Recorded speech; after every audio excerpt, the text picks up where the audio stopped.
ಓಂ ಶಾಂತಿ. ಮುರಳಿಯ ದಿನಾಂಕ 20/1/2022। मीठे बच्चे, आधा कल्प से जो 5 विकारों की बीमारियां लगी हुई थी वह अब छूटी की छूटी। इसलिए अपार खुशी में रहना है। ಮಧುರ ಮಕ್ಕಳೇ, ಅರ್ಧಾಕಲ್ಪದಿಂದ 5 ವಿಕಾರಗಳ ಕಾಯಿಲೆಯೇನೋ ನಿಮಗೆ ಹಿಡಿದಿತ್ತು, ಅದು ಈಗ ಬಿಟ್ಟು ಹೋಗಲಿದೆ. ಇವತ್ತಂದರೆ ಇವತ್ತು, ನಾಳೆ ಅಂದರೆ ನಾಳೆನೇ 5 ವಿಕಾರಗಳ ಕಾಯಿಲೆ ಬಿಟ್ಟು ಹೋಗಲಿದೆ. ಆದ್ದರಿಂದ ನೀವು ಅಪಾರ ಖುಷಿಯಲ್ಲಿ ಇರಬೇಕು. प्रश्न: तुम बच्चों को अब कौन सी एक हॉबी रखनी है? किन बातों से तुम्हारा तैलुक नहीं है? ಮಕ್ಕಳಾದಂಥ ನಿಮ್ಮಲ್ಲಿ ಒಂದೇ ಒಂದು ಹವ್ಯಾಸ ಇರಬೇಕು. ಯಾವ ವಿಷಯದ ಜೊತೆಗೆ ನಿಮಗೆ ಸಂಬಂಧನೇ ಇರಬಾರದು.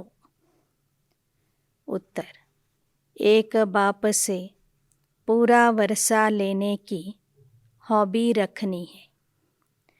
मनुष्यों को तो अनेक प्रकार की हॉबियाँ होती है, तुम्हें वह सब छोड़ देनी है. ತಂದೆಯಿಂದ ಸಂಪೂರ್ಣ ಆಸ್ತಿ ಪಡೆದುಕೊಳ್ಳುವ ಹವ್ಯಾಸ ನಿಮ್ಮಲ್ಲಿ ಇರಬೇಕು. ಮನುಷ್ಯರಲ್ಲಿ ಅನೇಕ ಪ್ರಕಾರದ ಹವ್ಯಾಸಗಳು ಇರ್ತವೆ, ಅಭ್ಯಾಸಗಳು ಇರ್ತವೆ. तुम्हें वह सब छोड़ देनी है. तुम ईश्वर के बच्चे बने हो, बाप के साथ वापिस जाना है. इसलिए इस शरीर से तैलुक रखने वाली सब बातों को भूल जाना है. ನೀವು ಈಶ್ವರನ ಮಕ್ಕಳು, ತಂದೆಯ ಜೊತೆಗೆ ಮನೆಗೆ ಹೋಗೋರಿದ್ದೀರಿ. ಆದ್ದರಿಂದ ದೇಹದ ಸಂಬಂಧವನ್ನು ಮರೆತು, ಎಲ್ಲ ವಿಷಯಗಳನ್ನು ಮರೆತು, ದೇಹದಾರಿಗಳ ಸಂಬಂಧವನ್ನು ಕಡಿದು ಹಾಕಿರಿ. पेट को 2 रोटी खिलानी है और बुद्धि नई दुनिया से लगानी. ಹೊಟ್ಟೆಗೆ 2 ರೊಟ್ಟಿ ಕೊಡಬೇಕು ಮತ್ತು ಬುದ್ಧಿಯನ್ನು ಹೊಸ ಪ್ರಪಂಚದ ಜೊತೆಗೆ ಜೋಡಿಸಬೇಕು. गीत: जिसका साथी है भगवान, उसे क्या रोकेगा आंधी और तूफान. ओम शांति. जो भी अनन्य महावीर अडोल बच्चे हैं वह समझते हैं कि अनेक प्रकार के मनसा तूफान भी आएंगे और कैलेमिटीज़, बीमारियां आदि भी आएंगी, क्योंकि अब पिछाड़ी का पंप है. ಯಾರ ಜೊತೆಗೆ ಪರಮಾತ್ಮ ಇರ್ತಾನೆ ಅವರಿಗೆ ಯಾವ ಬಿರುಗಾಳಿಯೂ ನಿಲ್ಲಿಸೋದಿಲ್ಲ, ಅವರ ಮುಂದೆ ಅಡೆತಡೆಯನ್ನು ಉಂಟು ಮಾಡುವುದಿಲ್ಲ. ಯಾರು ಅನನ್ಯ ಮಹಾವೀರ ಅಚಲ ಅಡೋಲ ಸ್ಥಿತಿಯಲ್ಲಿ ಇರುವಂತಹ ಮಕ್ಕಳಿರ್ತಾರೆ ಅವರ ಮುಂದೆ ಎಂತಹ ಬಿರುಗಾಳಿ ಬಂದ್ರೂ ಸಹ ಅವರು ಹೆದರೋದಿಲ್ಲ. ಪ್ರಾಕೃತಿಕ ವಿಕೋಪಗಳು, ಕಾಯಿಲೆಗಳು ಇವೆಲ್ಲವೂ ಬಂದೇ ಬರ್ತವೆ. ಯಾಕೆ ಅಂದರೆ ಇದು ಕೊನೆ ಸಮಯದ ಮಾಯೆಯ ವೈಭವ ಆಗಿದೆ. ಮಾಯಾ खूब झोंके लगाएगी. जो पक्के निश्चय बुद्धि है उन्हों को तो मालूम पड़ता है कि शरीर के हिसाब किताब भी चुकतू होंगे. ಮಾಯೆ ಮಕ್ಕಳನ್ನು ಬಹಳಷ್ಟು ಅಲುಗಾಡಿಸ್ತದೆ. ಆದರೆ ಯಾರು ನಿಶ್ಚಯ ಬುದ್ಧಿ ಪಕ್ಕಾ ಮಕ್ಕಳಿರ್ತಾರೆ, ಅವರು ಯಾವ ಕಾಯಿಲೆಗೂ ಹೆದರೋದಿಲ್ಲ. ಯಾಕೆ ಅಂದರೆ ಅದು ದೇಹದ ಲೆಕ್ಕಾಚಾರ ಅಂತ ಅವರಿಗೆ ತಿಳಿದಿರ್ತದೆ. जब कोई बीमारी छूटने पर होती है तो खुशी होती, अब हम इस बीमारी से छूटने वाले, तुम जानते हो बाकी थोड़े रोज़ है. यह 5 विकारों की बीमारी आधा कल्प की लगी हुई है. ಈಗ ನಿಮಗೆ ತಿಳಿದಿದೆ, ಅರ್ಧ ಕಲ್ಪದ ಕಾಯಿಲೆ ಇನ್ನು ಕೆಲವೇ ದಿನಗಳಲ್ಲಿ ಬಿಟ್ಟು ಹೋಗಲಿದೆ. ಕಾಯಿಲೆ ವಾಸಿ ಆಗ್ತದೆ ಅಂದರೆ ರೋಗಿಗೆ ಎಷ್ಟೊಂದು ಖುಷಿ ಆಗುತ್ತಲ್ವಾ. ಹಾಗೆ ನಾವು ಮಕ್ಕಳು ಸಹ ಸದಾ ಖುಷಿಯಲ್ಲಿ ಇರಬೇಕು. तुम जानते हो बाकी थोड़े रोज़ है, जिससे मनुष्य जो पापात्मा बन गए हैं वह दुनिया ही खत्म होने वाली. ಈ 5 ವಿಕಾರಗಳ ಕಾಯಿಲೆಯಿಂದ ಮನುಷ್ಯರು ಏನು, जब कोई बीमारी छूटने पर होती है तो खुशी होती है. अब हम इस बीमारी से छूटने वाले हैं.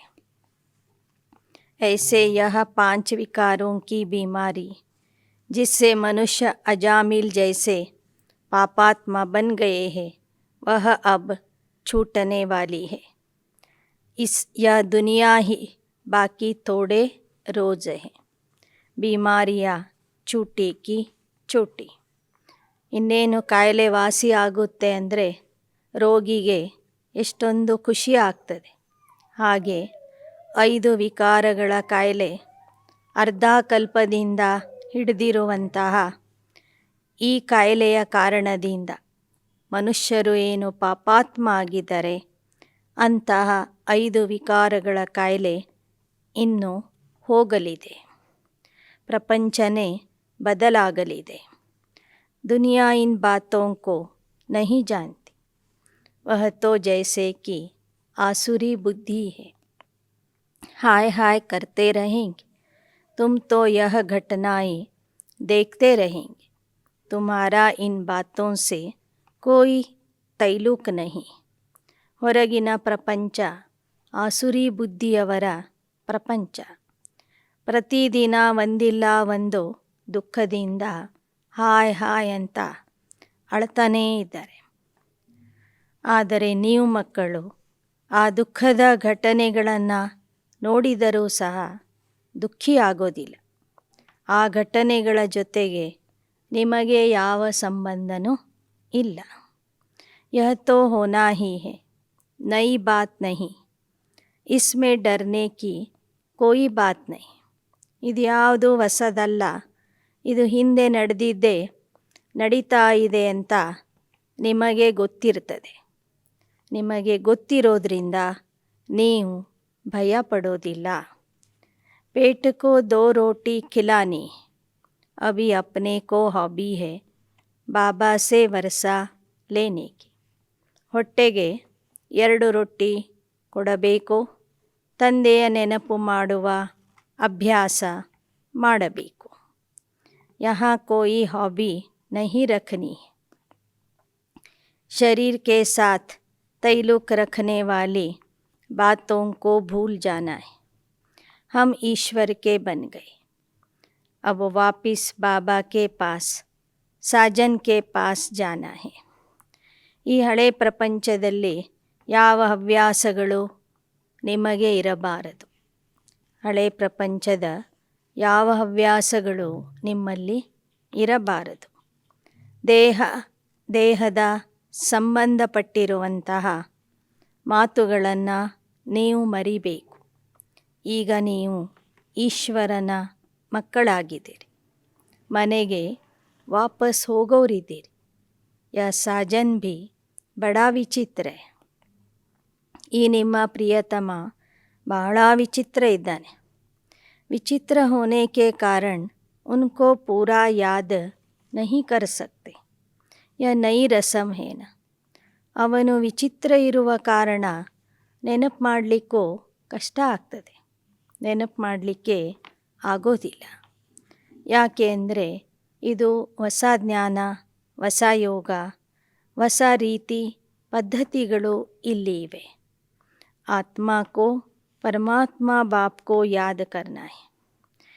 ऐसे कभी याद किया नहीं आधा कल्प से. हम आत्मा है, बस एक बाप को हम आत्मा है, बस एक बाप को याद करना है. यह ज्ञान वहाँ नहीं होता. एक शरीर छोड़ दूसरा लेंगे. ನಾನು ಆತ್ಮ ಪರಮಾತ್ಮನ ನೆನಪು ಮಾಡಬೇಕು ಎಂಬ ಜ್ಞಾನ ಸತ್ಯಯುಗದಲ್ಲಿ ಇರೋದಿಲ್ಲ. ಇಷ್ಟು ಮಾತ್ರ ಗೊತ್ತಾಗ್ತದೆ, ನಾನು ಆತ್ಮ ಒಂದು ದೇಹ ಬಿಟ್ಟು ಮತ್ತೊಂದು ದೇಹದಲ್ಲಿ ಹೋಗ್ತೀನಿ ಅಂತ. ಯಹಾ ತೋ ಆತ್ಮ ಕೋ ಪರಮಾತ್ಮ ಬನಾ ದಿಯಾ. ಪರಮಾತ್ಮ सर्वव्यापी कह देते हैं. यह पुरानी दुनिया जैसे कि तुम्हारे लिए है ही नहीं. बुद्धि नई दुनिया से लगी हुई. ಭಕ್ತಿಯಲ್ಲಿ ಆತ್ಮನೇ ಪರಮಾತ್ಮ ಅಂತ ಹೇಳಿಬಿಟ್ರು, ಪರಮಾತ್ಮನನ್ನು ಸರ್ವವ್ಯಾಪಿ ಅಂತ ಹೇಳಿದರು. ಈಗ ಆ ಮಾತುಗಳ ಜೊತೆಗೆ ನಿಮಗೆ ಯಾವ ಸಂಬಂಧನೂ ಇಲ್ಲ. ಈ ಹಳೆ ಪ್ರಪಂಚನೇ ನಿಮ್ಮ ಪಾಲಿಗೆ ಈಗ ಸಮಾಪ್ತಿಯಾಗಿದೆ. ನಿಮ್ಮ ಬುದ್ಧಿ ಹೊಸ ಪ್ರಪಂಚದ ಜೊತೆಗೆ ಜೋಡಣೆಯಾಗಿದೆ. जैसे कोई नया घर बनता है तो बुद्धि पुराने घर से निकल नए में लग जाती. अभी इतने धर्म वाले कॉन्फ्रेंस आदि करते हैं, परंतु एक का भी बुद्धियोग ಪರಮಾತ್ಮ ಸೇ ನಹಿ. ಹೇಗೆ ಹೊಸ ಮನೆ ಕಟ್ಟಿದಾಗ ಹಳೆ ಮನೆಯಿಂದ ಮನಸ್ಸು ಬುದ್ಧಿ ದೂರ ಆಗ್ತದೆ, ಹೊಸ ಮನೆಯನ್ನೇ ನೆನಪು ಮಾಡ್ತಾರೆ. ಹಾಗೆ ನಾವು ಈಗ ಹಳೆ ಪ್ರಪಂಚದಿಂದ ಹೋಗೋರಿದ್ದೆ, ಹೊಸ ಮನೆಗೆ ಹೋಗೋರಿದ್ದೆ. ಆದ್ದರಿಂದ ನಾವು ಈ ಹಳೆ ಪ್ರಪಂಚವನ್ನು ಬುದ್ಧಿಯಿಂದ ಮರೆಯಬೇಕು. ಇನ್ನು ಸೇವೆಯ ಬಗ್ಗೆ ಬಾಬಾ ತಿಳಿಸ್ತಾ ಇದ್ದಾರೆ. ಎಲ್ಲ ಧರ್ಮದವರು ಸೇರಿ ಸಮ್ಮೇಳನಗಳನ್ನು ಮಾಡ್ತಾರೆ, ಆದರೆ ಒಬ್ಬರ ಬುದ್ಧಿಯೂ ಸಹ ಪರಮಾತ್ಮನ ಕಡೆಗೆ ಹೋಗ್ತಿಲ್ಲ. ವಹಿ ಜ್ಞಾನೇಶ್ವರ್ ಯೋಗೇಶ್ವರ್ ಹೇ, ತುಮಕೋ ಸಿಖ್ಲಾನೆ ವಾಲಾ ವಹಿ ಬಾಪ್ ಹೇ. ಆದರೆ ನಿಮಗೆ ಇಲ್ಲಿ ಓದಿಸುವವನು ಆ ಜ್ಞಾನೇಶ್ವರ ಯೋಗೇಶ್ವರ ತಂದೆ ಆಗಿದ್ದಾನೆ. ईश्वर जो अपने साथ योग लगाना सिखलाते हैं, ज्ञानेश्वर माना ईश्वर में ही ज्ञान है. ಯೋಗೇಶ್ವರ ಅಂದರೆ ನಿಮಗೆ ಯೋಗವನ್ನು ಕಲಿಸುವವನು. ಜ್ಞಾನೇಶ್ವರ ಅಂದರೆ ಯಾರಲ್ಲಿ ಈ ಒಂದು ಈಶ್ವರಿಯ ಜ್ಞಾನ ಇದೆಯೋ ಅವನು. ಈಶ್ವರ್ जो अपने साथ योग लगाना सिखलाते हैं, ज्ञानेश्वर माना ईश्वर में ही ज्ञान है. वही ज्ञान और योग सिखा सकते हैं. ಈಶ್ವರ ಅಂದರೆ ಯೋಗವನ್ನು ಕಲಿಸುವಂತಹ ಯೋಗೇಶ್ವರ, ಜ್ಞಾನದಿಂದ ಸಂಪೂರ್ಣ ಪರಿಪೂರ್ಣ ಆಗಿರುವಂತಹ ಜ್ಞಾನೇಶ್ವರ. ಅವನೇ ನಮಗೆ ಜ್ಞಾನ ಮತ್ತು ಯೋಗ ಕಲಿಸ್ತಾನೆ. ಈಶ್ವರ ಅಂದರೆ ಯಾರು ನಮಗೆ ಯೋಗವನ್ನು ಕಲಿಸ್ತಾನೆ ಅವನೇ ಯೋಗೇಶ್ವರ. ಜ್ಞಾನೇಶ್ವರ ಅಂದರೆ ಯಾರು ಸ್ವಯಂ ಜ್ಞಾನ ಸಾಗರ ಆಗಿದ್ದಾನೆ ಅವನೇ ಜ್ಞಾನೇಶ್ವರ. ಅವನೇ ಬಂದು ಜ್ಞಾನ और ಯೋಗ ಸಿಖಾತೆ ಹೇ. ಈಗ ನಮಗೆ ಜ್ಞಾನ ಮತ್ತು ಯೋಗ ಕಲಿಸ್ತಾ ಇದ್ದಾರೆ.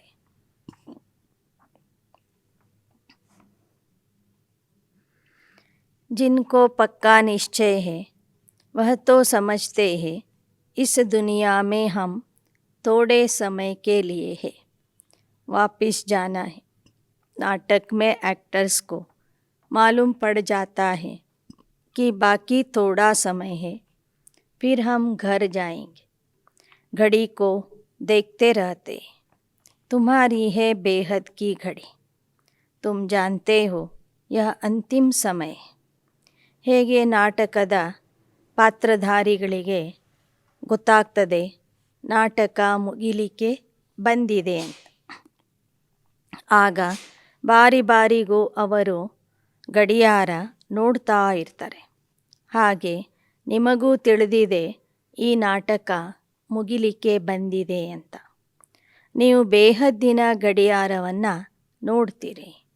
ಇದು ಅಂತಿಮ ಜನ್ಮ ಆಗಿದೆ, ನಾವು ಹೊಸ ಜಗತ್ತಿಗೆ ಹೋಗೋರಿದ್ದೇವೆ ಎಂಬ ಖುಷಿ ನಿಮ್ಮಲ್ಲಿ ನಿರಂತರವಾಗಿ ಇರಬೇಕು. तुमको बड़ी खुशी होनी चाहिए कि यह पुराना शरीर छोड़ हम विश्व का प्रिंस और प्रिंसेस बनेंगे. हमारे मम्मा बाबा भी जाकर प्रिंस प्रिंसेस बनेंगे. बच्चों को अच्छी दौड़ी लगाकर विजयमाला में नज़दीक नंबर में आना चाहिए. मम्मा बाबा ಹೇಗೆ ರಾಜಕುಮಾರ ರಾಜಕುಮಾರಿ ಆಗೋರಿದ್ದಾರೆ, ನಂಬರ್ 1 ಸ್ಥಾನದಲ್ಲಿ ಬರೋರಿದ್ದಾರೆ, ಹಾಗೆ ನಾವು ಸಹ ಒಳ್ಳೆ ರೀತಿಯಿಂದ ಪುರುಷಾರ್ಥ ಮಾಡಿ ವಿಜಯಮಾಲೆಯಲ್ಲಿ ಮಮ್ಮ ಬಾಬಾರವರ ಸಮೀಪದಲ್ಲಿ ಬರುವಂತಹ ಸ್ಪರ್ಧೆ ಮಾಡಬೇಕು. ಬಾಬಾ ಸೆ ಕೋಯಿ ಪೂಛೆ तो बाबा बतला सकते तुम्हारी चलन ऐसी जिससे दिखाई पड़ता तुम बरोबर विजयमाला में नज़दीक आ जाएंगे. ಬಾಬೋರ್ಗೆ ನಿಮ್ಮ ಪುರುಷಾರ್ಥದ ಸ್ಥಿತಿಯ ಬಗ್ಗೆ ಕೇಳಿದರೆ ಬಾಬಾ ಹೇಳ್ತಾರೆ, ನೀವು ವಿಜಯಮಾಲೆಯಲ್ಲಿ ಸಮೀಪದ ಮಣಿಯಾಗಿ ಬರೋರಿದ್ದೀರಿ ಅಂತ. ಖುದ್ ಕೋ ಭಿ मालूम पड़ जाता है हम कहाँ तक पास होंगे. कोई समझते हम कभी पास ही नहीं होंगे. बल बाबा का बच्चा हूँ, सब कुछ सरेंडर किया है, बाबा की गोद में बैठा हूँ, परंतु धारणा नहीं है तो ऊंच पद मिल न सके. ಕೆಲವ್ರಿಗೆ ಗೊತ್ತಾಗ್ತದೆ, ಭಲೆ ನಾನು ತಂದೆಯ ಮಗು ಆಗಿದ್ದೇನೆ, ತಂದೆಯ ಮಡಿಲಿಗೆ ಬಂದಿದ್ದೇನೆ, ಎಲ್ಲವನ್ನು ಅರ್ಪಣೆ ಮಾಡಿದ್ದೇನೆ, ಆದರೆ ನನ್ನಲ್ಲಿ ಧಾರಣೆ ಆಗ್ತಿಲ್ಲ ಅಂದರೆ ನಾನು ಪಾಸ್ ಆಗೋದಿಲ್ಲ, ನನಗೆ ಉನ್ನತ ಪದವಿ ಸಿಗೋದಿಲ್ಲ ಅಂತನೂ ಕೆಲವರಿಗೆ ಗೊತ್ತಾಗ್ತದೆ. ಗೃಹಸ್ಥ ವ್ಯವಹಾರ में रहकर सर्विस कर रहे हैं, वह यहाँ रहने वालों से अच्छा पद पा सकते. ಇನ್ನು ಕೆಲವರು ಗೃಹಸ್ಥ ವ್ಯವಹಾರದಲ್ಲಿ ಇದ್ದು ಮನೆಯಲ್ಲಿ ಇದ್ದು ಸೇವೆ ಮಾಡಿ ಒಳಗೆ ಇರುವವರಕ್ಕಿಂತ ಒಳ್ಳೆ ಪದವಿಯನ್ನು ಪಡ್ಕೊಳ್ತಾರೆ. और देखने में आता है वह बहुत तीखे जा रहे, सिर्फ साथ में रहने से थोड़ा फ़ायदा होता है.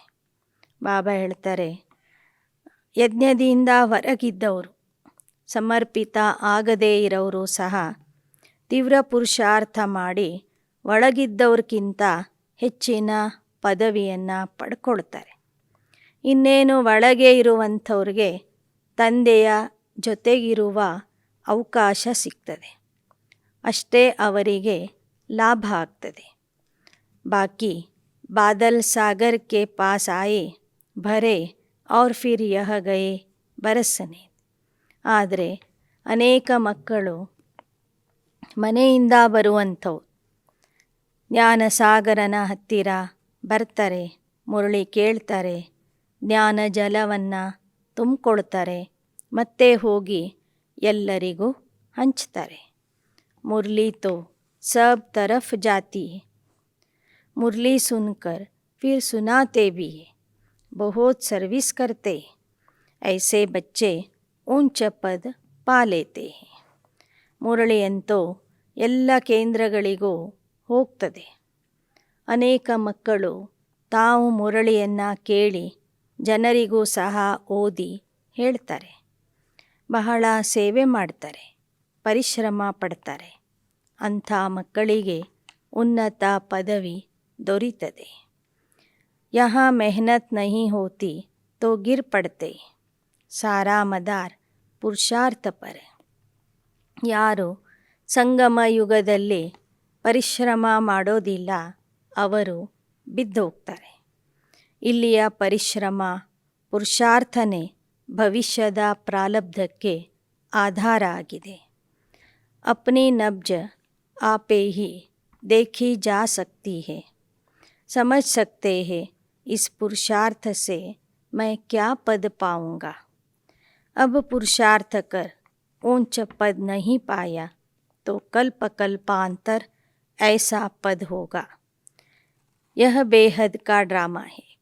ಬಾಬಾ ಹೇಳ್ತಾರೆ, ಪುರುಷಾರ್ಥಿಗಳಿಗೆ ಗೊತ್ತಾಗ್ತದೆ, ಈ ಕಲ್ಪದಲ್ಲಿ ನಾನು ಪುರುಷಾರ್ಥ ಮಾಡದಿದ್ದರೆ ಕಲ್ಪಕ್ಕೂ ನಾನು ಮಾಡೋದಿಲ್ಲ. यह बेहद का ड्रामा है. अपने को अब बेहद की बुद्धि मिली. ड्रामा के आदि मध्य अंत्य को जानना बड़ा मज़ा है, परंतु माया के तूफान ऐसे हैं जो कुछ न कुछ उल्टा कर लेते हैं. ಈಗ ನಿಮಗೆ ನಾಟಕದ ಜ್ಞಾನ ತಿಳಿದಿದೆ. ನಿಮ್ಮ ಬುದ್ಧಿ ಬೇಹದ್ದಿನ ಬುದ್ಧಿಯಾಗಿದೆ. ಆದರೆ ಮಾಯೆ ಬಿರುಗಾಳಿ ತಂದು ನಿಮ್ಮ ಮೂಲಕ ಉಲ್ಟಾ ಪಲ್ಟಾ ಕೆಲಸ ಮಾಡಿಸಿಬಿಡ್ತದೆ. ಅಚ್ಚೆ ಅಚ್ಚೆ ಬಚ್ಚೋಂ ಕೋ ಮಾಯಾ ಜೀತ ಲೇತಿ. ಒಳ್ಳೊಳ್ಳೆ ಮಕ್ಕಳನ್ನು ಸಹ ಮಾಯೆ ಸೋಲಿಸ್ತದೆ. ಆಗೆ ಚಲ್ ವೃದ್ಧಿ ಭೀ ಜಾಸ್ತಿ ಹೋಗಿ, ತುಮಾರಾ ನಾಮ್ ಬಾಲಾ ಹೋಗಾ. अब दिल्ली में रिलीजियस कॉन्फ्रेंस होती है. कॉन्फ्रेंस में समझाने की बड़ी अच्छी बुद्धि चाहिए, बहुत अच्छी लिखा पढ़ी चलनी चाहिए. हेड्स जो होते हैं उनकी पहले छोटी कमेटी होती, फिर बड़ी कॉन्फ्रेंस होती. पोप आदि का पहले से प्रबंध किया जाता है. यह भी कॉन्फ्रेंस में बहुत ख्यालात करते हैं.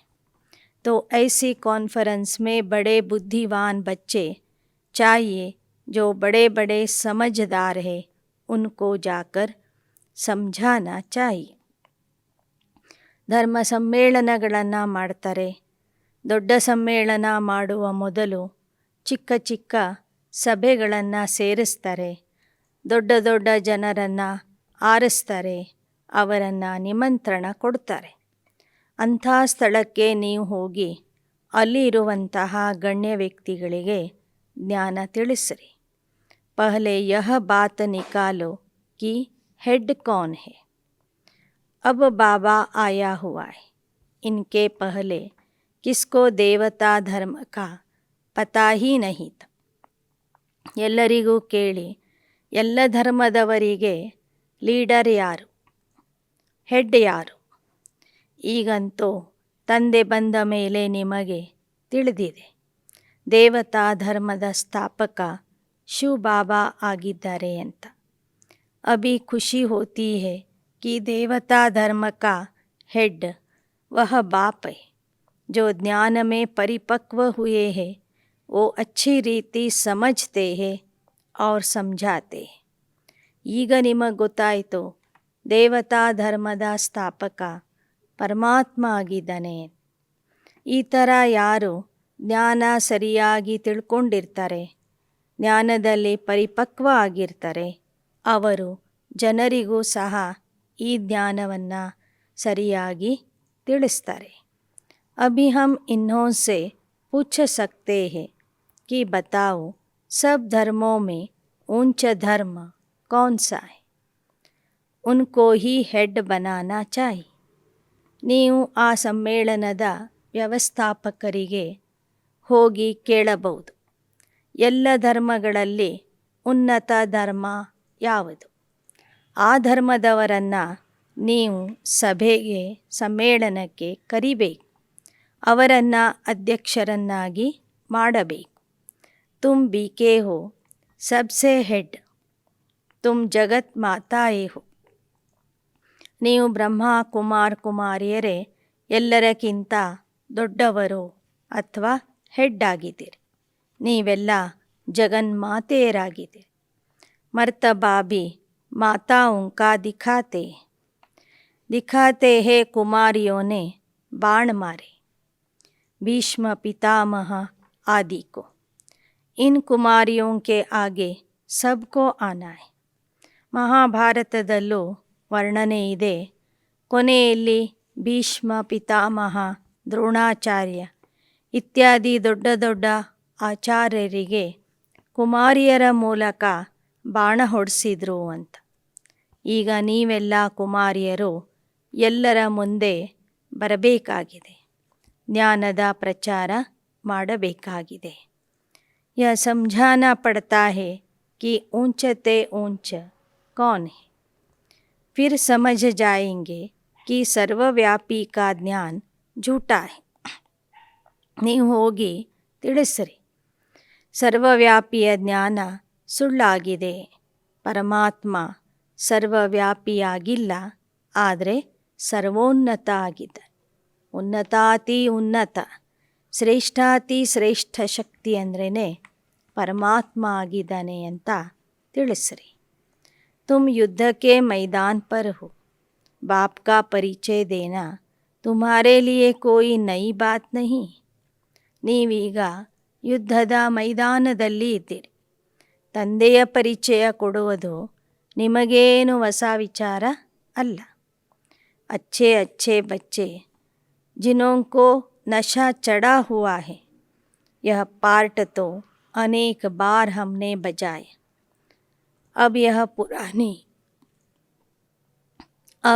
पुरानी दुनिया ख़त्म हो जानी, पुराना चोला छोड़ना है. फिर नए सिर आकर पार्ट बजाएंगे. तुम्हारी बुद्धि ವಿಶಾಲ್ ಬನ್ನಿ. ಬಾಬಾ ಹೇಳ್ತಾರೆ, ಒಳ್ಳೊಳ್ಳೆ ಮಕ್ಕಳಿಗೆ ಸದಾ ನಶೆಯಿರ್ತದೆ. ಈ ಹಳೆ ಪ್ರಪಂಚ ಖತಮ್ ಆಗಲಿದೆ. ನಾವು ಹಳೆ ದೇಹ ಬಿಟ್ಟು ಹೊಸ ದೇಹದಲ್ಲಿ ಹೋಗಿ ಹೊಸ ಪಾತ್ರ ಮಾಡೋರಿದ್ದೇವೆ.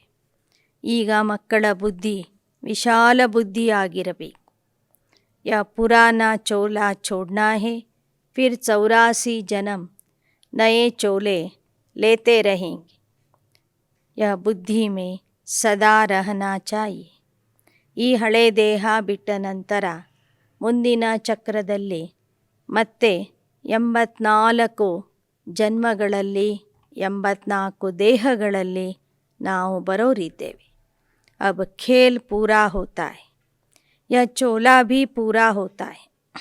ಈಗ ಈ ಆಟ ಮುಗಿಯಲಿದೆ, ಈ ದೇಹವು ಖತಮ್ ಆಗಲಿದೆ. फिर हम विश्व के मालिक बनेंगे दूसरे जन्म. ನಂತರ ನಾವು ವಿಶ್ವದ ಮಾಲೀಕ ಆಗೋರಿದ್ದೆ ಮುಂದಿನ ಜನ್ಮದಲ್ಲಿ. यहाँ जो पढ़ते हैं उससे इस जन्म में ही मिलता है, फल मिलता है. तुमको वह फिर याद आया कि हम जाकर दैवी जन्म लेंगे. ಲೌಕಿಕದ ವಿದ್ಯಾಭ್ಯಾಸದಿಂದ ಇದೇ ಜನ್ಮದಲ್ಲಿ ಫಲ ಸಿಗ್ತದೆ. ಈಶ್ವರೀಯ ವಿದ್ಯಾಭ್ಯಾಸದಿಂದ ನಮಗೆ ಭವಿಷ್ಯದ ಫಲ ಸಿಗ್ತದೆ. ನಾವು ಭವಿಷ್ಯದಲ್ಲಿ ದೇವತೆಗಳು, ನಂತರ ಕ್ಷತ್ರಿಯರು ಆಗೋರಿದ್ದೇವೆ. ಯಹ ಬುದ್ಧಿ ಮೇ ಟಪಕ್ನಾ ಚಾಹಿಯೆ, ತಬ್ ಖುಷಿ ಕಾ ಪಾರ ಚಢೇಗ. ಸೂರ್ಯವಂಶಿ ಮತ್ತು ಚಂದ್ರವಂಶಿ ಮನೆತನದಲ್ಲಿ ನಾವೇ ಬರೋರಿದ್ದೆ. ಈ ರೀತಿಯಲ್ಲಿ ಜ್ಞಾನ ನಮ್ಮ ಬುದ್ಧಿಯಲ್ಲಿ ಹನಿತಾ ಇರಬೇಕು. ಆಗ ಮಾತ್ರ ಖುಷಿಯ ನಶೆ ಏರ್ತಾ ಇರ್ತದೆ. ಬಾಬಾನೇ ಸಮझाया है, कर्म तो करना ही है, फिर अपने याद के चार्ट को बढ़ाना है. रात का टाइम अच्छा है, इसमें कोई थकावट नहीं होती. ಬಾಬಾ ತಿಳಿಸಿಕೊಟ್ಟಿದ್ದಾರೆ, ನಾವು ಇರೋ ತನಕ, ಈ ದೇಹ ಇರೋ ತನಕನೂ ಕರ್ಮ ಮಾಡಲೇಬೇಕು. ಕರ್ಮದ ಜೊತೆಗೆ ನೆನಪಿನ ಅಭ್ಯಾಸ, ನೆನಪಿನ ಚಾರ್ಟನ್ನು ಸಹ ಅವಶ್ಯವಾಗಿ ನೀವು ಬರೆಯಬೇಕು. ಯೋಗ ಮಾಡಲಿಕ್ಕೆ, ಬಾಬನ ನೆನಪು ಮಾಡಲಿಕ್ಕೆ ರಾತ್ರಿಯ ಸಮಯ ಬಹಳ ಒಳ್ಳೆಯ ಸಮಯ ಆಗಿದೆ. सारा समय उस अवस्था में नहीं रह सकते. फिर तूफान आते हैं तो थका भी देते, न चाहते भी तूफान आ जाते. वह थकावट करेंगे, बाकी बाप को याद करते रहेंगे, टॉपिक आदि निकालते रहेंगे तो उसमें माथा और ही भरपूर हो जाएगा. ಇಡೀ ರಾತ್ರಿಯೆಲ್ಲ ಒಂದೇ ಅವಸ್ಥೆಯಲ್ಲಿ ಇರೋದಕ್ಕೆ ಆಗೋದಿಲ್ಲ. ಬಾಬನ ನೆನಪು ಮಾಡ್ತಾ ಮಾಡ್ತಾ ಒಮ್ಮೊಮ್ಮೆ ಸುಸ್ತಾಗಿ ಬಿಡ್ತದೆ, ನಿದ್ದೆ ಬರ್ತದೆ, ಮಾಯೆಯ ಬಿರುಗಾಳಿನೂ ಬರ್ತದೆ. ಆಗ ನೀವು ಹೊಸ ಹೊಸ ವಿಷಯಗಳ ಬಗ್ಗೆ ಮನನ ಮಾಡ್ತಾ ಇದ್ದರೆ ಮತ್ತೆ ನಿಮ್ಮ ಬುದ್ಧಿ ಭರ್ಪೂರಾಗಿ ಬಿಡ್ತದೆ. ಯಹ ಬಾಬಾ ಕಾ ಅನುಭವ ಹೈ. तूफ़ान तो बहुत आएंगे, जितना रुस्तुम बनेंगे उतना माया ಜಾಸ್ತಿ ಪಛಾಡೇಗಿ. ಬ್ರಹ್ಮ ಬಾಬೋರ್ಗೂ ಸಹ ಈ ವಿಷಯದ ಬಗ್ಗೆ ಅನುಭವ ಇದೆ. ಎಷ್ಟೆಷ್ಟು ಬಿರುಗಾಳಿ ಬರ್ತದೋ ಅಷ್ಟೆಷ್ಟು ಬಾಬಾ ತಮ್ಮನ್ನು ಸೇವೆಯಲ್ಲಿ ಬ್ಯುಸಿ ಮಾಡಿಕೊಡ್ತಿದ್ರು. ಮಾಯೇನು ಶಕ್ತಿಶಾಲಿಗಳ ಜೊತೆಗೆ ಶಕ್ತಿಶಾಲಿಯಾಗಿ ಬಂದು ಯುದ್ಧ ಮಾಡ್ತದೆ. ಯಹ ಏಕ ಲಾ ಹೈ. ಇದು ಒಂದು ನಿಯಮ. ಸಮಾನ ಶಕ್ತಿ ಉಳ್ಳವರೇ ಪರಸ್ಪರ ಯುದ್ಧ ಮಾಡ್ತಾರೆ. ನೀವೆಷ್ಟು ಶಕ್ತಿಶಾಲಿ ಆಗ್ತೀರಿ ಅಷ್ಟೇ ಮಾಯೇನು ಶಕ್ತಿಶಾಲಿಯಾಗಿ ಬಂದು ಯುದ್ಧ ಮಾಡ್ತದೆ. ಮಾಯಾ ಬಡಿ ಬಲವಾನ್ ಹೈ, ಕ್ಯೋಂಕಿ ಉನ್ಕಾ ರಾಜ್ಯ ಅಭಿ ಜಾನಾ ಹೈ. तो खूब तूफान मचाएगी, उनसे डरना नहीं.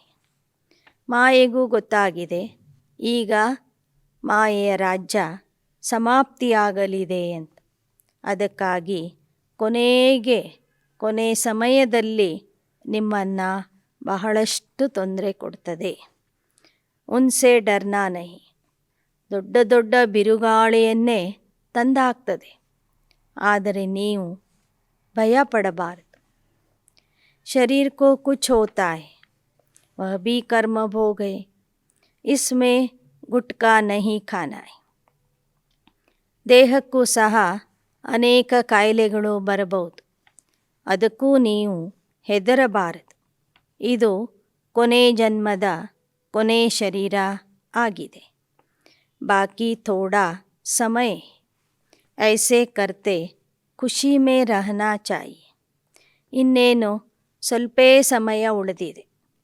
ಮತ್ತೆ ನಾವು ಮನೆಗೆ ಹೋಗಿ ನಮ್ಮ ರಾಜಧಾನಿಯಲ್ಲಿ ಬರೋರಿದ್ದೇವೆ ಎಂಬ ವಿಚಾರದಿಂದ ನೀವು ಸದಾ ಖುಷಿಯಲ್ಲಿ ಇರಬೇಕು.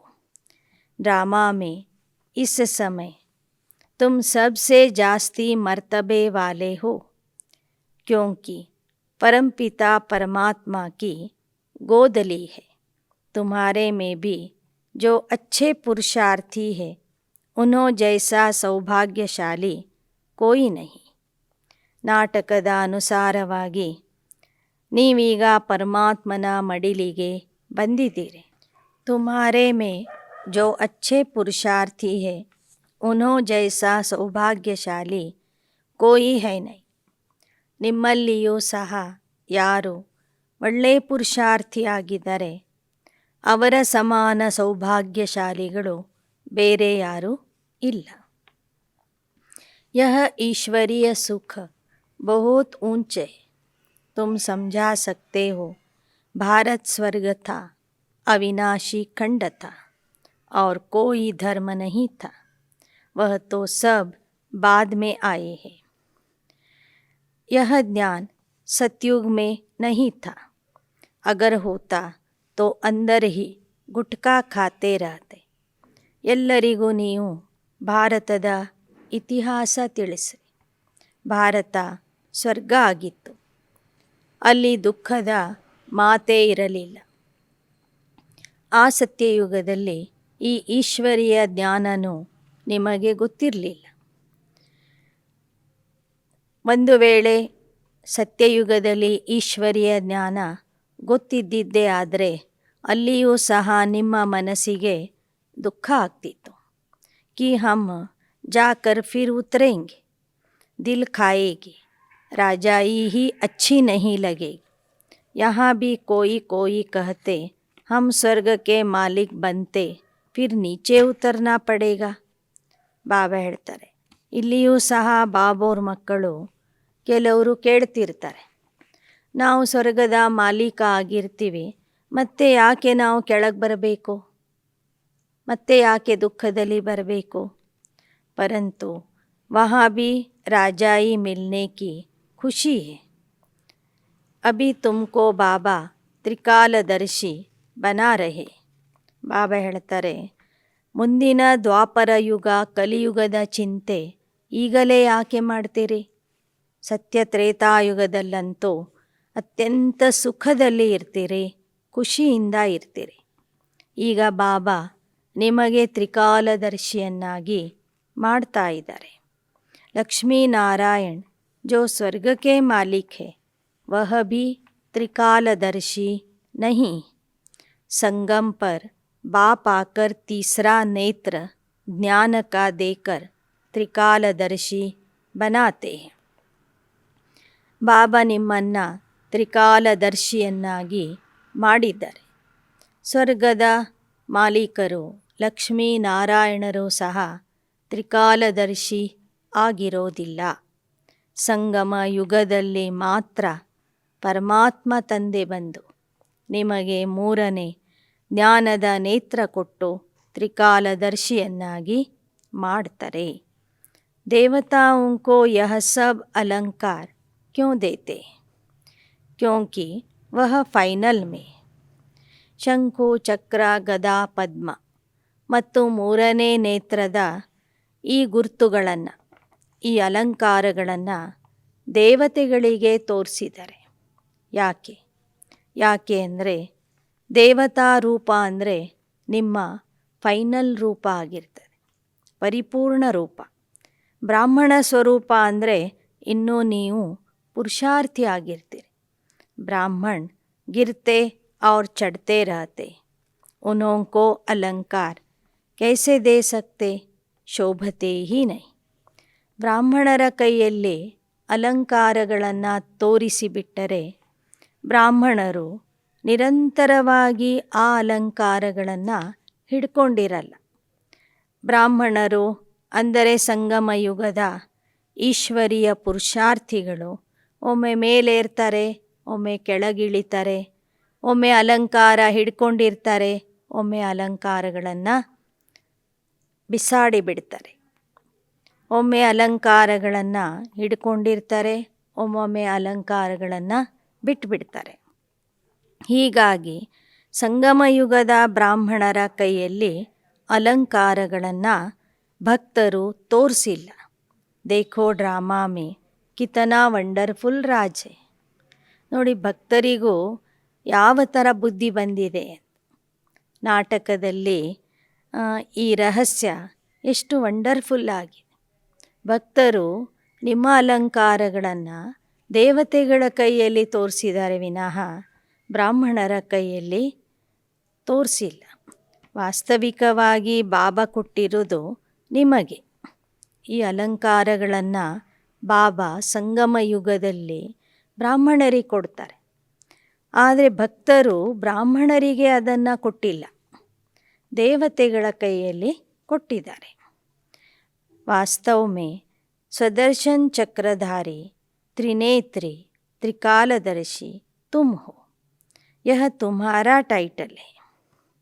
यह सब बातें समझने और समझाने की है.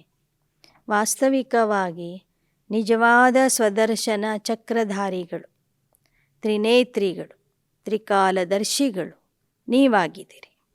ಈ ಎಲ್ಲ ವಿಚಾರಗಳನ್ನು ನೀವು ಸರಿಯಾಗಿ ತಿಳ್ಕೋಬೇಕು ಮತ್ತು ಜನರಿಗೆ ತಿಳಿಸಬೇಕು.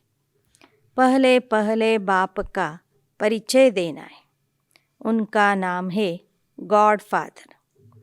ऐसे थोड़े ही कहेंगे कि गॉड फादर सर्वव्यापी है। वह तो बाप है ना। हम लिखते हैं परमात्मा से आपका क्या संबंध है।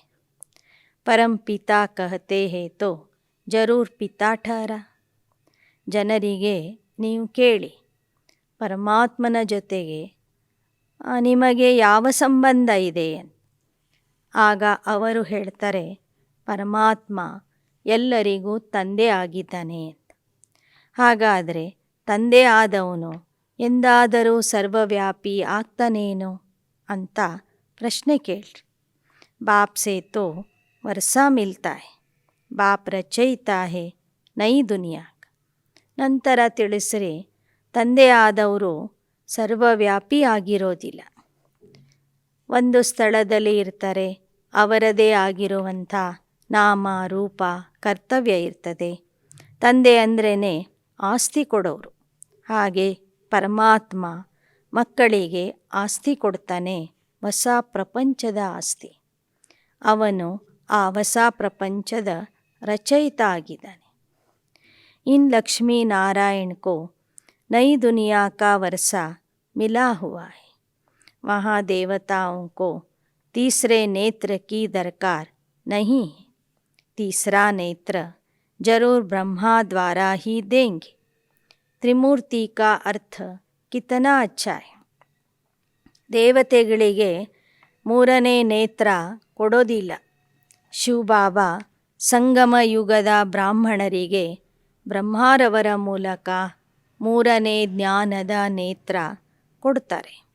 ದೇವತೆಗಳಿಗೆ ಜ್ಞಾನ ನೇತ್ರದ ಅವಶ್ಯಕತೆ ಇರೋದಿಲ್ಲ. ಈ ತ್ರಿಮೂರ್ತಿಯ ಅರ್ಥನೂ ಎಷ್ಟೊಂದು ಸುಂದರವಾಗಿದೆ. ಸಮझाने की ಬಡಿ ರೌನಕ್ ಚಾಯಿ. ಆದರೆ ಜ್ಞಾನ ಹೇಳಲಿಕ್ಕೆ ಮಕ್ಕಳಲ್ಲಿ ಬಹಳ ಆಸಕ್ತಿ ಇರಬೇಕು. जो अच्छा उस्ताद होगा उनको समझाने की प्रैक्टिस होगी. परमात्मा आपका क्या लगता है पूछेंगे. कहेंगे बाप लगता है. बाप है नई दुनिया का ರಚಯಿತ. ಯಾರಿಗೆ ಒಳ್ಳೆಯ ಅಭ್ಯಾಸ ಇರ್ತದೆ ಅವರಿಗೆ ಜ್ಞಾನ ಹೇಳುವುದು ಸಹಜ ಆಗಿರ್ತದೆ. ಅವ್ರು ಕೇಳ್ತಾರೆ, ಪರಮಾತ್ಮ ನಿಮಗೆ ಏನಾಗಬೇಕು. ಆಗ ಜನ ಹೇಳ್ತಾರೆ, ಅವನು ನಮಗೆ ತಂದೆ ಆಗಬೇಕು ಅಂತ. ತಂದೆ ಹೊಸ ಜಗತ್ತಿನ ರಚಯಿತ ಆಗಿದ್ದಾರೆ. ಅವರೇ ನಮಗೆ ಹೊಸ ಜಗತ್ತಿನ ಸ್ವರ್ಗದ ಆಸ್ತಿ ಕೊಡ್ತಾರೆ ಅಂತ ತಿಳಿಸ್ಬೇಕು. ಜರೂರ್ ಉನ್ಹೋಂಕೋ ಪ್ರಾಪರ್ಟಿ इन लक्ष्मी नारायण को परमात्मा से मिली. कोई को समझाओ, हम भी बीके हैं और तुम भी बीके. तुम भी प्रजापिता ब्रह्मा कहते हो ना, तो तुम्हारा पिता हुआ. वह शिव भी पिता है. हम दादे से वर्षा ले रहे, तुम नहीं ले रहे हो. आकर समझो, पुरुषार्थ करो तो तुमको भी ಮಿಲ್ ಜಾಯ್. ಯಾರೇ ಬರಲಿ ಅವರಿಗೆ ಹೇಳಿ, ನೋಡಿ ನಾವು ಹೇಗೆ ಪ್ರಜಾಪಿತಾ ಬ್ರಹ್ಮನ ಮಕ್ಕಳಾಗಿದ್ದೇವೆ, ಹಾಗೆ ನೀವು ಸಹ ಪ್ರಜಾಪಿತಾ ಬ್ರಹ್ಮನ ಮಕ್ಕಳಾಗಿದ್ದೀರಿ. ಯಾಕೆ ಅಂದರೆ ಆ ಬ್ರಹ್ಮನಿಂದಲೇ ಸೃಷ್ಟಿಯಾಗಿದೆ. ಬ್ರಹ್ಮನೇ ಈ ಸೃಷ್ಟಿಗೆ ಆದಿದೇವ, ಆದಿಮಾನವ, ಆದಿಪಿತಾ ಆಗಿದ್ದಾನೆ. ಹಾಗೆ ಶಿವ ಪರಮಾತ್ಮನೂ ಸಹ ಎಲ್ಲರಿಗೂ ಆತ್ಮಿಕ ತಂದೆ ಆಗಿದ್ದಾರೆ. ನಾವು ಹೇಗೆ ಬ್ರಹ್ಮನ ಮಕ್ಕಳು ಮತ್ತು ಶಿವನ ಮಕ್ಕಳಾಗಿದ್ದೇವೆ, ಹಾಗೆ ನೀವೆಲ್ಲರೂ ಸಹ ಬ್ರಹ್ಮ ಮತ್ತು ಶಿವನಿಗೆ ಮಕ್ಕಳಾಗಿದೆ. ಇನ್ನೇನು ನಾವು ಬಂದು ಅವರನ್ನು ತಿಳ್ಕೊಂಡಿದ್ದೇವೆ, ಪುರುಷಾರ್ಥ ಮಾಡ್ತಿದ್ದೇವೆ, ಅವರಿಂದ ಆಸ್ತಿಯನ್ನು ಪಡ್ಕೊಳ್ತಾ ಇದ್ದೇವೆ. ನೀವು ಪಡ್ಕೊಳ್ತಿಲ್ಲ ಅಷ್ಟೇ. ಪ್ರಜಾಪಿತಾ ಬ್ರಹ್ಮ और जगदम्बा दो है मुख्य. वर्षा मिलता है लक्ष्मी नारायण पद का. बच्चों को बहुत प्रकार से समझाते. बड़ी बड़ी कॉन्फ्रेंस से में तुम बच्चे जाओ तब नाम ಬಾಲಾ ಹೋ. ಇಲ್ಲಿ ಪ್ರಜಾಪಿತ ಬ್ರಹ್ಮ ಮತ್ತು ಜಗದಂಬಾ ಸರಸ್ವತಿ ಈ ಸೃಷ್ಟಿಗೆ ಮೂಲ ಪುರುಷ ಮತ್ತು ಮೂಲ ಮಹಿಳೆಯಾಗಿದ್ದಾರೆ. ಇವರಿಂದನೇ ಸೃಷ್ಟಿಯ ಸ್ಥಾಪನೆ. ಅವರೇ ಭವಿಷ್ಯದಲ್ಲಿ ಲಕ್ಷ್ಮೀ ನಾರಾಯಣ ಆಗ್ತಾರೆ. ಮತ್ತೆ ಬಾಬಾ ಮಕ್ಕಳಿಗೆ ಹೇಳ್ತಾರೆ, ನೀವು ದೊಡ್ಡ ದೊಡ್ಡ ಸಮ್ಮೇಳನಗಳಲ್ಲಿ ಹೋಗಿ ಜ್ಞಾನ ತಿಳಿಸಬೇಕು. ಆಗ ನಿಮ್ಮ ಹೆಸರು ಪ್ರಸಿದ್ಧಿಯಾಗ್ತದೆ. ಹಮಾರಿ ಬಾತ್ ಹೇ ಜ್ಞಾನ ಕಿ, दूसरे सब की बातें है भक्ति की. ज्ञान से हमको ಅಥಾರಿಟಿ है, कोई से भी पूछने. ನಮ್ಮ ವಿಷಯ ಆಗಿದೆ ಜ್ಞಾನದ ವಿಷಯ, ಉಳಿದವರ ವಿಷಯ ಆಗಿದೆ ಭಕ್ತಿಯ ವಿಷಯ. ಜ್ಞಾನದ ಅಧಿಕಾರ ನಮ್ಮಲ್ಲಿ ಇರುವುದರಿಂದ ನಾವು ಪ್ರಶ್ನೆಯನ್ನು ಕೇಳಬಹುದು. ಪರಂತು ಸಮझने वाले कोई झट समझते नहीं, बखेरे बहुत करते, समझ जाए तो सारी आबरू ही ಚಟ್ ಹೋ ಜಾಯ್.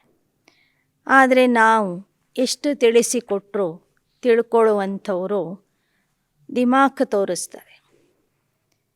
ಒಳಗೆ ಗೊತ್ತಾದ್ರೂ ಸಹ ಹೊರಗಿನಿಂದ ಒಪ್ಕೊಳ್ಳೋದಿಲ್ಲ.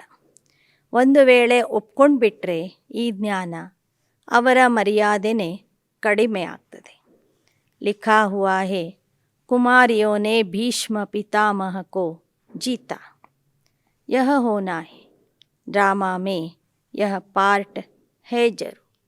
ಬಾಬಾ ಹೇಳ್ತಾರೆ, ಆದರೆ ಕೊನೆಗೆ ಕುಮಾರಿಯರು ನೀವೇ ವಿಜಯಿ ಆಗೋರಿದ್ದೀರಿ.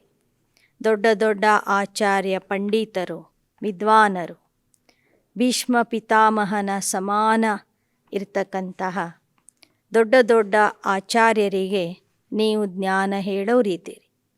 ಅದನ್ನು ಅವರು ಒಪ್ಕೊಳ್ಳೋರಿದ್ದಾರೆ. ನಾಟಕದಲ್ಲಿ ಈ ಪಾತ್ರ ಕೊನೆಗೆ ಅವಶ್ಯವಾಗಿ ನಡೆಯಲಿದೆ. ಅಚ್ಚ ಮೀಠೆ ಮೀಠೆ ಸಿಕ್ಕಿಲದೆ ಬಚ್ಚೋಂ ಪ್ರತಿ ಮಾತ್ ಪಿತಾ ಬಾಪ್ ದಾದಾ ಕಾ ಯಾದ್ ಪ್ಯಾರ್ और गुड मॉर्निंग. रूहानी बाप की रूहानी बच्चों को नमस्ते. रूहानी बच्चों की रूहानी बाप दादा को याद प्यार, गुड मॉर्निंग और नमस्ते नमस्ते नमस्ते. धारणा के लिए मुख्य सार. विजय माला में आने के लिए मम्मा बाबा के समान सर्विस करनी है. मुरली धारण कर फिर सुनानी है. चलन बड़ी ರಾಯಲ್ ರಖನಿ. ವಿಜಯ ಮಾಲೆಯಲ್ಲಿ ಬರುವುದಕ್ಕಾಗಿ ಮಮ್ಮ ಮತ್ತು ಬಾಬಾರವರ ಸಮಾನ ಸೇವೆ ಮಾಡಬೇಕು. ಮುರಳಿಯನ್ನು ಕೇಳಿ ಧಾರಣೆ ಮಾಡಿ ನಂತರ ಜನರಿಗೆ ತಿಳಿಸಬೇಕು. ನಿಮ್ಮ ಚಲನೆ ಬಹಳ ರಾಯಲ್ ಆಗಿರಬೇಕು. ಎರಡನೇದು, अपनी विशाल बुद्धि से इस बेहद ड्रामा को जान, अपार खुशी में रहना है. तूफानों से डरना नहीं. ज्ञान मंथन से बुद्धि को भरपूर रखना है. ವಿಶಾಲ ಬುದ್ಧಿಯಿಂದ ಬೇಹದ್ದಿನ ನಾಟಕವನ್ನು ಅರಿತು ಅಪಾರ ಖುಷಿಯಲ್ಲಿ ಇರಬೇಕು. ಮಾಯೆಯ ಬಿರುಗಾಳಿಗೆ ಹೆದರಬಾರದು, ಭಯಪಡಬಾರದು. ಜ್ಞಾನ ಮಂಥನದಿಂದ ಬುದ್ಧಿಯನ್ನು ಭರ್ಪೂರ ಮಾಡಿಕೊಳ್ಳಬೇಕು. वरदान.